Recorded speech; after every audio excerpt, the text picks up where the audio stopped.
The wedding on Lake Co was supposed to be my sister's triumph. 50 missed calls in one night. I thought my parents were calling to brag about the ring. When I finally answered, I found out the celebration had gone off the rails following events that didn't fit in my head. But before the chaos, there was just the quiet hum of my refrigerator in Chicago and the blue light of my phone screen illuminating my dark living room. It was 10 p.m. on a Tuesday, and I was watching my family burn money they didn't have in real time. My sister Monica had been posting stories for 48 hours straight. There she was, twirling in a dress that cost more than my first car, standing on the terrace of a 17th-century villa that overlooked the dark, glassy water of Co. She looked perfect, manufactured, but perfect. Next to her was Giovanni, the wealthy Italian heir she'd met on a dating app 3 months ago. He looked less like a groom and more like a man held hostage, his smile tight and his eyes darting away from the camera. I scrolled past a video of my mother clinking crystal glasses with a countess who looked suspiciously like a hired actor. My stomach churned. I knew the math.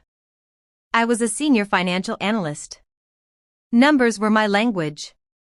And the numbers of my parents' life had been in the red for a decade. They had refinanced their home twice. They had maxed out 4 credit cards just to fly to Italy. And yet here they were pretending to be royalty. I had refused to go. I have a merger to close. I'd lied. The truth was I couldn't watch. I couldn't watch them fawn over Monica the golden child while I knew they were one missed payment away from foreclosure. I couldn't watch them treat me like a ghost unless they needed a wire transfer. My phone buzzed.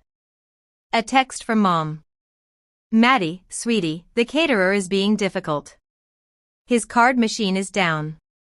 Can you Venmo me $2,000 just for an hour? Dad will pay you back as soon as we get to the bank. I stared at the message. The broken card machine excuse. Classic. It was the same lie they used when they needed bail money for my brother Paul last year. It was the same lie they used when Monica accidentally bought a handbag she couldn't afford. I typed back, "No, I told you I'm not funding this circus." 3 dots danced on the screen. Then a reply from Monica. "You're just jealous because I'm happy and you're alone with your spreadsheets. Don't bother coming to the reception if you change your mind." I felt a sharp familiar pang in my chest. The old wound of being the responsible one, the boring one, the wallet. I didn't reply. I simply engaged the do not disturb mode, plugged my phone into the charger, and turned off the lamp. I told myself I was done. I had drawn a line. I was safe in Chicago, thousands of miles away from their delusions. I closed my eyes, believing that the worst thing that could happen was a maxed-out credit card and a few angry text messages in the morning. I was wrong. I woke up to a heart attack. Not a literal one, but the kind of adrenaline spike that hits you when you see the time, 3:17 a.m., and the notifications stacked on your lock screen like a wall of bricks. 50 missed calls, 12 voicemails, 84 text messages. The breakdown was terrifying. Mom, 20 calls. Dad, 15 calls. Paul, 10 calls. Even Monica had called 5 times. The texts were a garbled stream of panic. Pick up. Emergency. Police. Answer the damn phone, Meline. My hands shook as I unlocked the screen. The silence of my apartment felt heavy, oppressive. I pressed the callback button for my father. He answered on the first ring. Meline. He didn't sound like himself. His voice was an octave too high, cracked and breathless. In the background, I heard shouting in Italian, the squawk of a police radio, and the unmistakable sound of my mother sobbing. A deep guttural wail that made my skin crawl. Dad, what's going on? Is someone hurt? I sat up, clutching the duvet. It's a disaster, he choked out. Everything is gone. Giovanni, that bastard left. What do you mean he left? He's gone. He took the cash gifts. He took the jewelry. He took the rental car. He wasn't an heir, Meline. He was a waiter from Naples with a record. He left Monica at the altar practically. Okay, I said, my analyst brain trying to find order in the chaos. That's terrible, but why are the police there? Did you file a report? No, they're not here for him. Dad stammered. They're here for us. What? Paul and your mother. They didn't take the news. Well, there was damage to find damage. Dad, the villa, he whispered.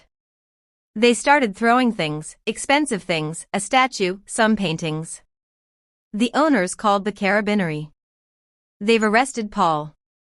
They have Monica in a room. They took our passports, Meline. They won't let us leave the country. I rubbed my temples trying to process the sheer stupidity of it. So, you need a lawyer. Call the embassy. We don't have time for the embassy. He snapped, the panic turning into aggression. They are going to transfer Paul and Monica to a holding cell in Milan if we don't pay the damages and the fines immediately. Tonight, right now. How much? I asked, though I already knew I wouldn't pay it. 25,000 euros. He said cash or immediate wire. The owner agreed to drop the criminal vandalism charges if we pay for the restoration. Otherwise, your sister goes to prison. Meline Italian prison. I don't have 25,000 lying around at 3 a.m. Dad, you have savings. You have that investment account. He was shouting. Now, this is your sister. She's hysterical. She's in a wedding dress surrounded by cops. You have to help us.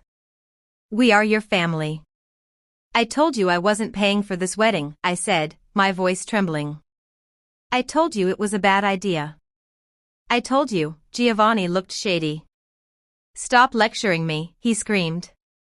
The sound of something heavy slamming against a table echoed through the phone. We need the money. Wire it now or we are dead. Do you hear me? Dead. I felt the guilt, heavy and suffocating, trying to wrap its hands around my throat. It was the programming they had installed in me since birth. Fix it, Meline. Clean up the mess, Meline. But then I looked at my empty apartment, the sanctuary I had built with my own hard work. I can't do it, Dad, I said softly. Use the credit cards you used to book the villa. There was a silence on the other end. A long, terrifying silence. We can't, he whispered. Why not? You said you had a high limit. Just call your bank, Meline. Please authorize the transfer. We'll pay you back. I swear on my life. Something in his tone set off an alarm in my head. It wasn't just desperation. It was evasion. Just call your bank. Why was he so specific? Dad, I said slowly. Why can't you use your cards? You booked the villa weeks ago. You showed me the confirmation. The cards are maxed. Okay. We maxed them on the flights and the catering. He was talking too fast. Look, I'll send you the wire details. Just do it. Hold on. I pulled the phone away from my ear and put it on speaker. I opened my laptop. My fingers flew across the keyboard as I logged into my primary banking portal. Madeline. Meline, are you doing it? I'm checking something, I muttered. I logged into my credit monitoring service. I hadn't checked it in a month because my finances were on autopilot. The dashboard loaded. A bright red banner flashed at the top of the screen. Alert. New account opened 14 days ago. Creditor Banca Nazionale di Lavoro. Type personal line of credit, balance 18,000 euros. My breath hitched. I clicked on the details. The inquiry had come from an IP address in Illinois, my parents' house, 2 weeks ago. Then another inquiry, a rental agreement check. I felt the blood drain from my face, leaving me cold and dizzy. I looked at the Villa del Ballianello rental contract attached to the inquiry. The name on the lease wasn't Steve or Nancy. It was Malene J. Harper. My signature was scrolled at the bottom. A clumsy forgery loops a little too wide, but close enough to pass a casual inspection. Dad, I said, my voice deadly calm. Who is the renter of record for the villa? What does it matter? We need the money. Who signed the lease, Dad? Heavy breathing on the line. Then my mother's voice cut in shrill and frantic. She must have grabbed the phone. We didn't have a choice, Maddie. Your credit score is perfect. You never use it. We were going to pay it off with the wedding gifts. Giovanni said his family would cover the venue. You stole my identity. I said the words tasted like ash. You didn't just spend your money. You opened a line of credit in my name. You rented a historical landmark in my name. We did it for the family. Mom screamed. Don't you dare get self-righteous with me. If you don't pay this, you are the one liable. The contract is in your name. If we don't pay the damages, the police will come after you for the debt. They'll ruin your career. You'll lose your license. I sat frozen. The trap snapped shut. They weren't asking for a bailout. They were asking me to cover up a felony to save myself. If I paid the 25,000 euros, I was acknowledging the debt was mine. I was accepting the fraud. I would be paying to fix a villa I never set foot in for a wedding I advised against to save people who saw me as nothing more than a credit score with a pulse. You trapped me, I whispered. We saved you the trouble of worrying, Dad said, his voice hard now. Now be a good daughter. Wire the money. Save your sister. Save yourself. If we go down, you go down with us. The lease says Malene Harper. The police have that paper. I looked at the glowing screen of my laptop. I looked at the red alert banner. I looked at the forgery of my own name. For 30 years, I had been the safety net. I had caught them when they fell, dusted them off, and paid the bill. I thought that was love. I realized in the cold light of 3:30 a.m. that it wasn't love. It was a hostage situation. They thought they had checkmated me. They thought my fear of ruining my credit, my fear of scandal, my fear of losing my CPA license would force me to open my wallet one last time. They were banking on my shame. But they forgot one thing. I was an analyst. I knew how to mitigate risk. And the biggest risk to my future wasn't the Italian police. It was the people on the other end of the phone. Put the officer on the phone, I said. What?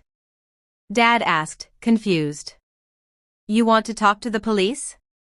You don't speak Italian. Put him on now or I hang up and you get nothing. There was a scuffle. A moment later, a deep weary voice said, Pronto, this is Capitano Rossi. Captain Rossi, I said, my voice steady, stripped of all emotion. My name is Malene Harper. I am currently in Chicago, Illinois, United States. I am recording this call. Signora, your family says you are wiring the funds for the damages to the villa. No, Captain, I am not. I took a breath, inhaling the freedom that was about to come. I am reporting a crime. The people in your custody have stolen my identity. I did not sign that lease. I did not authorize that credit line. I have been in Chicago for the last 6 months. My passport will verify this. Malene. I heard my mother shriek in the background. It was a sound of pure terror. What are you doing? Shut up. Give me the phone. Captain, I continued, ignoring the screaming.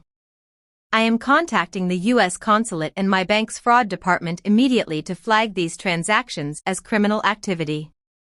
The people in your custody are responsible for the vandalism. Arrest them. Do whatever you have to do.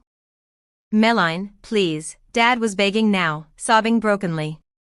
They'll put us in prison. They'll deport us. You can't do this to your own blood. I don't have a family, I said into the receiver.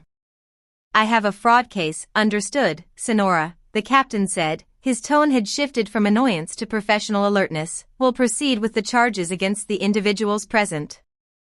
Thank you. I hung up. I didn't give myself a moment to cry.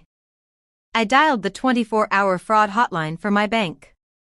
I spent the next hour calmly explaining the situation, uploading copies of my passport stamps proving I was in the US and flagging the unauthorized accounts. I locked my credit at all 3 bureaus.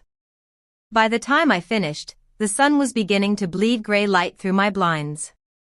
My phone was still vibrating every few seconds.